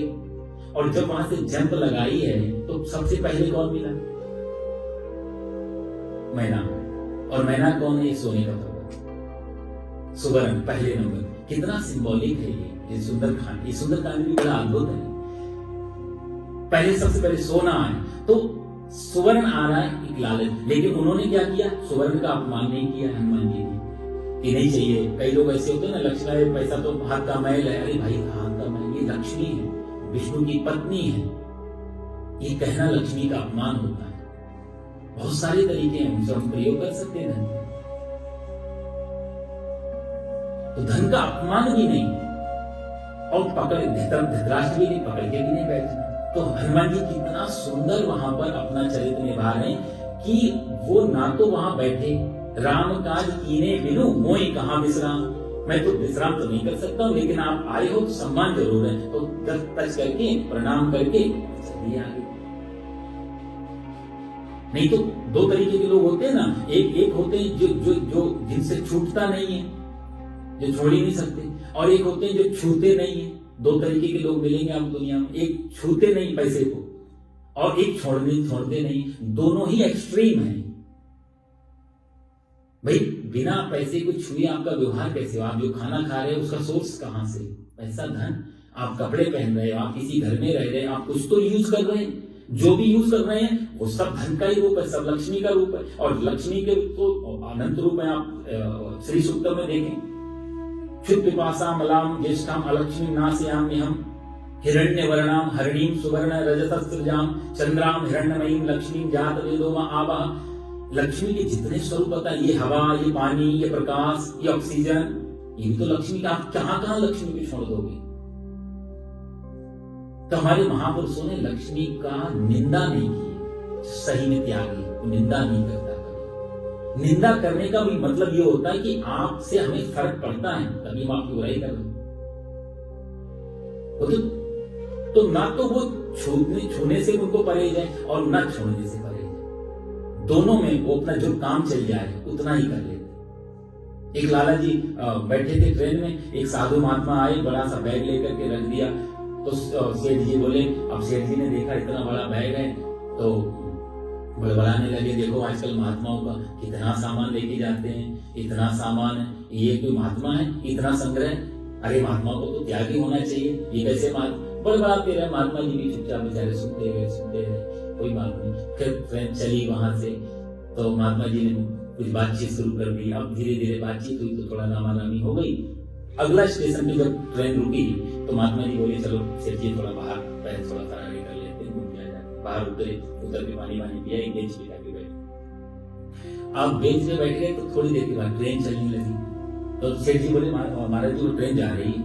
तो महाराज जी बोले, ट्रेन तो यहाँ पे स्टेशन है तो ट्रेन तो आएंगी और जाएंगी, अब ये जाएगी दूसरी आएगी। अरे महाराज हमारी ट्रेन का है तो लोहे की ट्रेन है, रेलवे की ट्रेन है। पर नहीं, हमारा सामान है। महाराज जी बोले, हमारा भी सामान है। सेठ जी बोले, लेकिन मेरा बहुत सामान। बोला, उससे ज्यादा हमारा है। तुम कह रहे थे ना हमसे ज्यादा सामान, उससे ज्यादा हमारा है। तो सेठ जी बोले, मैं बिल्कुल नहीं छोड़ सकता हूं। तो महात्मा जी बोले, अब पहले ये बताओ, जोर से हाथ पकड़ लिया था, पहले सही बताओ तुम में हमें अंतर क्या है? तुम बार बार पूछ रहे थे हमें और महात्माओं के अंतर है, इनके पास भी सब अंतर बताओ। सेठ जी बोले, अब सब समझ लिया, आप कोई भी सामान 1 मिनट नहीं छोड़ सकते और मैं हम जिंदगी देकर के भी सामान नहीं छोड़ सकते। यही अंतर है त्यागी में और भोगी में। तो त्यागी के पास भी सामान तो रहता ही है, लेकिन जब चाहे तब छोड़ने की तैयारी रहती है। शरीर तक को भी उनके बारे में कहते हैं छोड़ दिया तो सामान कह लो। इतना ही अंतर यदि आ जाए तो कोई भी चीज से बाधा नहीं डालती जीवन। गीता वही सिखाएगी, भागना नहीं जागना है। यहाँ पर अर्जुन को भगवान ने भगाया नहीं। आप पूछे अर्जुन के आर्गुमेंट आप सुनेंगे आगे। अर्जुन को भिक्षा मांगने की बात करेगा, क्या क्या नहीं बात करेगा, वही जगह है किसी भी चीज से। कृष्ण भगवान हमारे अद्भुत हैं। 24 अवतारों में जो भी भगवान के अवतार हुए, कृष्ण का अवतार इसलिए ये भरी सभा में, भरे दुनिया में, भरी महफिल में ये नाच रहे हैं, उंगली बजा रहे। परिस्थितियां चाहे विपरीत हो चाहे अनुकूल हो, इनको फर्क नहीं पड़ता। इसलिए कृष्ण भगवान कहा जाए आधुनिक युग के सबसे ज्यादा पॉपुलर, सबसे ज्यादा श्रेष्ठ, सबसे ज्यादा नजदीक, जिसको हर किसी के लिए जो कंफर्टेबल लगे भगवान, वो भगवान श्री कृष्ण। और उनके साथ थोड़ी मुश्किल होती है लोग, कृष्ण के साथ सब कोई अपना। इसलिए कृष्ण भगवान का जितना प्रचार दुनिया में हुआ उतना दूसरे का नहीं हो पाया। कारण ये संजय कहता है कि दिव्य दृष्टि इसके पास थी, मैं बताना ये चाह रहा था कि ये असत्यां आज भी होती हैं। थोड़े से प्रयास से कुछ इनके प्रोटोकॉल्स हैं, उनको फॉलो कर करके सिद्धियों को, अष्ट सिद्धि नवनिधि के दाता, आप लोग जानते हो हनुमान जी की उपासना करने से भी ये सिद्धियां आने लगती हैं हनुमान जी की कृपा से। और सिद्धियां, ये अष्ट सिद्धि क्या है, नवनिधि क्या, इसके पीछे भी बड़े राज। ये जो आज वैज्ञानिक जो भी खोज रहे हैं, ये तुलसीदास जी ने एक लाइन में लिख दिया, अष्ट सिद्धि नवनिधि। यदि आप सिद्धियों के नाम, अणिमा, महिमा, गरिमा, लगे, ये सब सिद्धियों के नाम है। तो इन सिद्धियों में यदि आप देखेंगे तो आप आज बहुत कुछ दूसरी तरफ, ये जो आज जो वैज्ञानिक जो खोज के बैठे हैं, वो हमारे यहाँ बहुत पहले से किसी दूसरे नाम से था, वो फॉर्मूला भी था, वो नाम भी था, सब कुछ ये आपको बड़ा पता लगे। एक सिद्धि होती है कि बहुत हल्के हो जाना, लगना, बहुत हल्का हो जाना, भारी होने पर भी, और हल्का हो जाना। कैसे हनुमान जी हल्के हो जाते हैं, छोटे हो जाते हैं, मसक समान रूप कभी धरी, बड़े से छोटे हो गए। तो ये फॉर्मूला कहां से आया? तो ये आज यदि वैज्ञानिक की बात है, वो चर्चा फिर लंबी चली जाएगी। उसमें आर्किमिडीज का जो सिद्धांत है ना, density equal to mass upon volume, कैसे लोहे की कील डूब जाती है। मैं छोटी सी बात में आपको बताना, विस्तार नहीं करूंगा। लोहे की कील छोटी डाली डूब जाएगी, बड़े स्टीमर तैर जाते हैं। उसके पीछे कारण क्या था? वही एक जो सिद्धि है हनुमान जी के पास, वही सिद्धि का इसने आर्किमिडीज ने जो फॉर्मूला लिया कि किसी भी चीज की यदि मास उतना ही रहने दो, डेंसिटी बढ़ा दो, चीजें तैरने लग जाएंगी। इतना ही तो है। तो हजारों लाखों टन का जहाज पानी में तैरता है लोहे का, और छोटी सी कील डूब रही है। फॉर्मूला तो वही काम करता, मास उतना ही रहने दिया, डेंसिटी बढ़ा दिया, वॉल्यूम बढ़ा दिया, वॉल्यूम बढ़ाते ही उसी। खैर वो टॉपिक अलग है, सारा विज्ञान इसमें है, गीता में आगे आगे धीरे धीरे आएगा। बताना मैं ये चाह रहा था, संजय के पास दिव्य दृष्टि थी, और उस आधार पे उसने जो देख रहा था वही धृतराष्ट्र को बता रहा है। उसने राजा शब्द से प्रयोग किया दुर्योधन को, उसके पीछे भी कारण था। कई लोग पूछते हैं अभी तो राजा तो धृतराष्ट्र, दुर्योधन को क्यों राजा? इसके पीछे भी दो तीन चीज थी। भले धृतराष्ट्र राजा हो, लेकिन चलती दुर्योधन की, इसलिए उन्होंने ताना मारने के लिए भी संजय ने कहीं ना कहीं दुर्योधन को राजा शब्द प्रयोग किया है। एक दूसरा कारण ये भी हो सकता है, धृतराष्ट्र का विशेष प्रेम दुर्योधन में था। बड़ा बेटा भी युवराज वही, राजा वही बनने वाला, तो विशेष। तो अभी युद्ध शुरू हुआ है, खत्म तो नहीं हुआ है, हार पर आए, जय के कुछ नहीं, तो भी संजय धृतराष्ट्र को प्रसन्न करने के लिए भी शायद, ये हमारी बात ध्यान से सुने, दुर्योधन को राजा शब्द से प्रयोग करते हैं कि अभी युद्ध तुम्हारे पक्ष में जाएगा, सिर्फ एक मनोभाव बनाने के लिए। शायद ये भी एक भाव रह सकता है, लेकिन राजा दुर्योधन नहीं था। यहाँ राजा शब्द का प्रयोग करना मुख्य रूप से महाभारत के हिसाब से दुर्योधन को एक ताना मारने जैसा कि तेरे वजह से सारा युद्ध हो रहा है, इसलिए राजा वचनम अब्रवीत, अब्रवीत का मतलब तक कहे, यहाँ पर भी व्याकरण की दृष्टि से देखें तो वचन अब्रवीत। दुर्योधन गया आचार्य के पास में और उसने जाकर के कहा, इतने से भी काम चल सकता था। वचनम अब्रवीत कहा, तो वचन अब्रवीत कहने का मतलब वचन शब्द डालने से कोई स्पेशल कोई बात कही है, कोई जैसे हम कहें आपने उनके बारे में कुछ बात की, तो इन्होंने आपके बारे में कुछ कहा, इतने से भी काम चल जाएगा। लेकिन हम कहें इन्होंने आपके बारे में कुछ शब्द कहे, तो एक क्यूरियोसिटी बढ़ जाएगी कि जैसे हम शब्द को डालेंगे, एक तो क्या कहा, तो वचन शब्द डालने से ही कि आगे कुछ महत्वपूर्ण बात कहने वाले हैं, इसलिए वचनम अब्रवीत संजय ने बताया। आगे हम तीसरे श्लोक में चलते हैं, टाइम तो काफी हो गया ये, जब मशीन गर्म होती तब तक टाइम हो जाता है, इधर क्या करें। लेकिन एक श्लोक और कर लें 5-7 मिनट के लिए, क्योंकि आगे हम कृष्ण भगवान की वाणी में जाएंगे, तो इसलिए एक तीसरा श्लोक आप लोग मेरे साथ बोलेंगे और पीछे पीछे तीसरा, चौथा, पांचवा, छठा, ये चारों श्लोक एक साथ में ले लेते। यहाँ पर बहुत ज्यादा वो चीज नहीं, लेकिन अभी के दास में आपको बता दूं श्लोक हम बोलेंगे। पश्येताम पांडुपुत्राणाम आचार्य महतीं चमूं व्यूढ़ां द्रुपद पुत्रेण तव शिष्येण धीमता अत्र शूरा महेश्वासा भीमार्जुन समायुधि युयुधानो विराटश्च द्रुपदश्च महारथः धृष्टकेतुश्चेकितानः काशीराजश्च वीर्यवान् पुरुजित् कुन्तिभोजश्च शैब्यश्च नरपुङ्गवः युधामन्युश्च विक्रान्त उत्तमौजाश्च वीर्यवान् सौभद्रो द्रौपदेयाश्च सर्व एव महारथाः। तीसरे श्लोक में, और ये सब एक ही साथ में इसलिए लिए क्योंकि यहाँ पर एक कड़ी है इसमें। पश्चिम तरफ में क्या वचन कहे तो दुर्योधन कहता है कि हे आचार्य। आचार्य के पास इसलिए भी गया था क्योंकि भीष्म, देखो यहाँ पर पहले जाना चाहिए था सबसे बुजुर्ग है पितामह भीष्म, भीष्म के पास पहले जाना चाहिए, पर ना जाके पहले आचार्य के पास जाता। उसके पीछे थोड़ा सा कारण ये है, दुर्योधन जानता है पितामह भीष्म तो मेरे हैं ही सगे, और उनकी प्रतिज्ञा भी है कि सिंहासन की मैं रक्षा करूंगा, तो वो तो बंधे हुए प्रतिज्ञा से भी मोह से भी। लेकिन आचार्य का भरोसा नहीं है क्योंकि इनका चेला अर्जुन भी है और मैं भी हूँ, तो दोनों कहीं इनके हाथ न कांपने लग जाए। तो सम्मान देने के लिए, हिप्नोटाइज करने के लिए पहले दुर्योधन आचार्य के पास जाता है। ये भाव आचार्य के पास जाकर के उसने बोला देखो पश्यताम पांडुपुत्राणाम, हे आचार्य क्या आपके बुद्धिमान शिष्य तव शिष्येण धीमता मतलब बुद्धि जो है बुद्धि को बोलते हैं, आपके जो शिष्य हैं द्रुपद पुत्रेण, द्रुपद पुत्र जो था धृष्टद्युम्न उसको यहाँ पर, और व्यू आकार में खड़ी हुई पांडुपुत्राणाम पांडवों की, और कि एताम महतीम चमूम पश्य, महतीम मतलब विशाल, चमूम का अर्थ पहले आनिकम शब्द दिया सेना के लिए, यहाँ पे चमूम शब्द दिया। चमूम मतलब होता है सेना। व्यू आकार में खड़ी हुई ये द्रुपद पुत्र के जो धृष्टद्युम्न है, धृष्टद्युम्न के द्वारा ये व्यू किसने बनाया? धृष्टद्युम्न ने बनाया।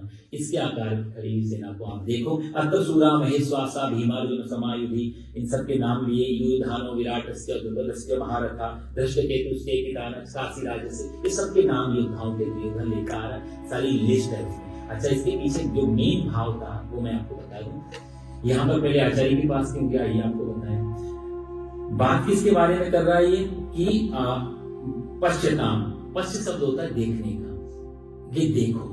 यहाँ पर भी एक व्यास जी ने आगे लिखा है कि हमारे यहाँ ना सम्मान देने का एक तरीका था। देखो शब्द आचार्य के लिए नहीं प्रयोग हो सकता, ये आज्ञार्थक है। ये पश्यताम शब्द है ना, जो जैसे कि इंग्लिश में टेंस होते हैं, future tense, present tense, past tense, ये ऐसी संस्कृत व्याकरण में लकार होते हैं, लट लकार, लिट लकार, लोट लकार, लंग लकार, इस तरह के। उसमें लोट लकार जो आज्ञार्थक शब्द होता है, तो लोट लकार में जितने शब्द आते हैं वो आज्ञा देने के अर्थ में लिए जाते हैं। किसी को आज्ञा देनी हो तो लोट लकार लेना पड़ेगा। ये पश्यताम, ये जो शब्द है ये लोट लकार का आज्ञा, बहुत बड़ी गलती करता है दुर्योधन। यहाँ पर वो आचार्य कहता है देखो, यहाँ पर वो अपमान कर रहा है सीधा सीधा आचार्य का। नाम वो ले रहा है कि पांडु पुत्राणाम आचार्य महती, पांडवों की पुत्र भी, और द्रुपद पुत्र है, द्रुपद का पुत्र धृष्टद्युम्न उसने नाम नहीं लिया, द्रुपद पुत्र ने कह दिया। ये एक शब्द में बड़ा चीजें छुपी हुई है, इसलिए मैंने कहा शुद्धात्मक है। द्रुपद पुत्र कहने का मतलब द्रुपद और उसका पुत्र धृष्टद्युम्न, ये दोनों के उसने साथ में लिया। इसके पीछे कारण था, एक बहुत बड़ा कारण ये था कि द्रुपद की और द्रोणाचार्य की आपस में शत्रुता थी। शत्रुता क्यों थी? पहले ये लोग एक क्लास में साथ में पढ़ते थे, और साथ पढ़ते पढ़ते एक दिन द्रुपद ने बोला इनसे, द्रोणाचार्य से, कि तुम जब हम बाहर निकलेंगे तो मेरे पास राज्य होगा और मैं आधा राज्य तुम्हें दे दूंगा। ये कमिटमेंट द्रुपद ने द्रोणाचार्य से किया था। स्वाभिमानी थे, द्रोणाचार्य कभी गए नहीं। महाभारत काल के टाइम में द्रोणाचार्य सुदामा ये दो ब्राह्मण हुए जो एक्सट्रीम गए त्याग में। द्रोणाचार्य कभी गए नहीं, मांगने कभी नहीं गए। द्रुपद राजा भी बन गए, सब कुछ हो गया। एक दिन घटना क्या घटी, अच्छा, उस समय तक जितने भी गुरुकुल थे, जितने भी ब्राह्मण थे, आचार्य थे, सब पैसा उसमें फीस नहीं होती, सैलरी नहीं होती थी, न शिष्य से ली जाती थी, न गुरु जी को कुछ दी जाती थी, कोई फिक्स सैलरी। ये प्रोफेशनल काम बिल्कुल नहीं था शिक्षा का, इसको बिल्कुल हटाया हुआ था। निःशुल्क, गरीब अमीर सब बराबर हो जाते थे। राजा का तो हाँ, उनका खर्चा, राजा है उसका पुत्र पढ़ तो अपना खर्चा निकालता रहता था, जो भी जरूरत की सामान है गरीब तो, लेकिन भेदभाव नहीं था। तब तक द्रोणाचार्य था। द्रोणाचार्य से मामला कैसे बदला उसके लिए आपको, इसलिए मैं आपसे थोड़ा ज्यादा समय ले रहा हूँ 5-7 मिनट का, कि ये बहुत इंटरेस्टिंग चीज है। द्रुपद को एक दिन घर में बैठे हुए थे महारानी कृपी के, तो इन्होंने देखा कि अश्वत्थामा इनका बेटा है, बाहर किसी को दूध पीते हुए देख के आया घर पे, और दूध पीते हुए जब इसने देखा तो ये घर पे आके अपनी माँ का बोलते, माँ मेरे को दूध चाहिए। इनके घर में दूध तक नहीं था, गरीबी बहुत थी, मांग सकते नहीं थे, स्वाभिमान बहुत होता था। ये दृश्य देख रहे थे माता संजारी बेटा आदि ने बहुत कुछ मन डाइवर्ट करने की कोशिश की। अश्वत्थामा अड़ गया, बाल हट, प्रिया हट, योगी हट, 3 हट, खतरनाक हो, अड़ गया बिल्कुल। तो माता ने क्या किया कि कृपी ने एक गिलास में पानी लिया, उसमें आटा डाला और आटा डाल के घोल दिया, सफेद सफेद हो गया। अश्वत्थामा उसका, ले बेटा ये ताजी ताजी दूध है। अश्वत्थामा वो दूध पी रहा था, वो दृश्य देख के द्रोणाचार्य के हृदय में जैसे कोई छेद कर दिया, बहुत चुभा। उस दिन पहली बार द्रोणाचार्य को लगा कि क्या फायदा इस लाइन से, क्या फायदा योग्यता से, क्या फायदा शास्त्र पढ़ के, क्या फायदा, मैंने क्या कर, मेरे बेटे को मैं 1 गिलास दूध नहीं दे सकता, ऐसी योग्यता लेकर के मैं क्या करूं। और ये सवाल आज भी उतना ही महत्वपूर्ण है, उस टॉपिक में जाऊंगा नहीं। बहुत ग्लानि फील हुई कि अपने बेटे को जिस शिक्षा के बल पे मैं अपने बच्चे को 1 गिलास दूध नहीं दे सकता हूं, शिक्षा का याद आ गई द्रुपद की। उसने कहा था आधा राज्य मिलेगा, पहुंच गए द्रुपद के पास में, मित्र कह के जब संबोधन किया है। अब द्रुपद को अहंकार हो गया, तो द्रुपद बोले, देखो मित्र मित्र मित्र का हमेशा समान लोगों में होती है, तो मैं चाहिए, कहानी बहुत लंबी है महाभारत की, आप लोग पढ़ लेना, लेकिन द्रुपद ने बहुत ताना मारा, आपको कुछ चाहिए तो पैसे ले जाओ, राज्याभूषण ले जाओ, थोड़े दिन राज्य में ठहरो, मेहमान नवाजी का मजा लो, लेकिन ये सब मित्र मित्र वाला। कौन मित्र का, बचपन की बात है।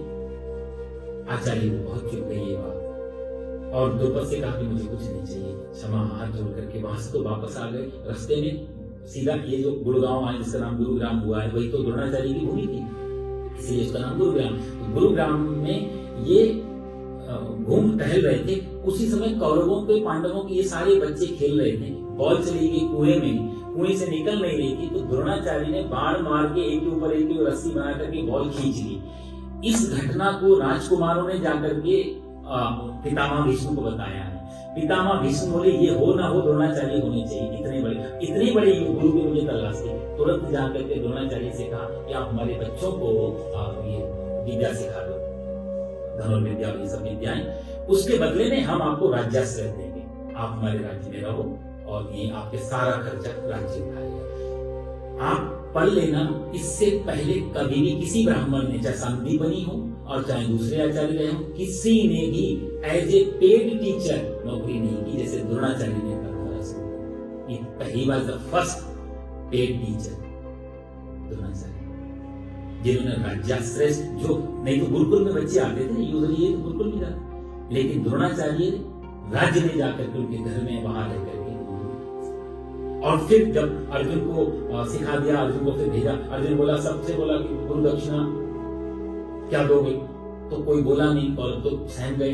अब अर्जुन खड़ा हो गया, अर्जुन बोला, गुरु जी मेरे को बताओ जो चाहिए। तो वहां पर उन्होंने बोला, जाओ ये तुम मेरे को दक्षिणा में देना चाहते हो, द्रुपद को जिंदा पकड़ करके ले आओ।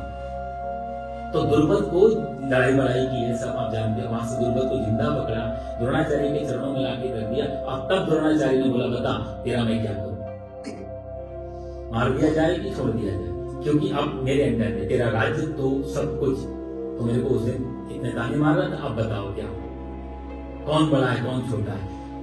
तो महाभारत इसलिए कहते, महाभारत जरूर आप लोग जीवन में पढ़ना। कितना अच्छा यहाँ द्रुपद ने द्रोणाचार्य के लिए बात की है कि देखो मेरा तो छोड़ दो, मैं हूं क्षत्रिय, हमारे क्षत्रिय लाइफ में जीवन मरण लाभ हानि ये तो चलती रहती है, तो पार्ट ऑफ, कभी हारेंगे कभी जीतेंगे, मर जाएंगे वीर गति को प्राप्त होंगे, जीत जाएंगे राज्य करेंगे। ये तो क्षत्रियों की शोभा है। पीठ दिखा के नहीं भागा था मैं, हराया अर्जुन ने मेरे को और तब पकड़ के बंदी बना के लाया। मेरा कोई अपमान नहीं हुआ है, मैं क्षत्रिय हूं तो मेरा। लेकिन द्रोणाचार्य आप तो आचार्य, देखो आपको मुझे अपने यहां तक पहुंचाने के लिए आपको कितना नीचे गिरना पड़ा। ये पहली बार भारत में ऐसा हुआ है कि आपको दूसरे के यहां नौकरी करनी पड़ी, मेरे को पकड़ने के लिए आपको कितना नीचे गिरना पड़ा। सही अर्थों में मैं झुका हुआ नहीं हूं, तुम बहुत नीचे गिरे हो। ये द्रुपद का स्टेटमेंट था। इसी बात को लेकर के दुर्योधन बता रहा है। इधर द्रुपद को तो छोड़ दिया, द्रुपद ने जाकर के यज्ञ किया है, यज्ञ करके एक ही प्रार्थना की, प्रभु मेरे को ऐसा संतान चाहिए जो द्रोणाचार्य को मार सके।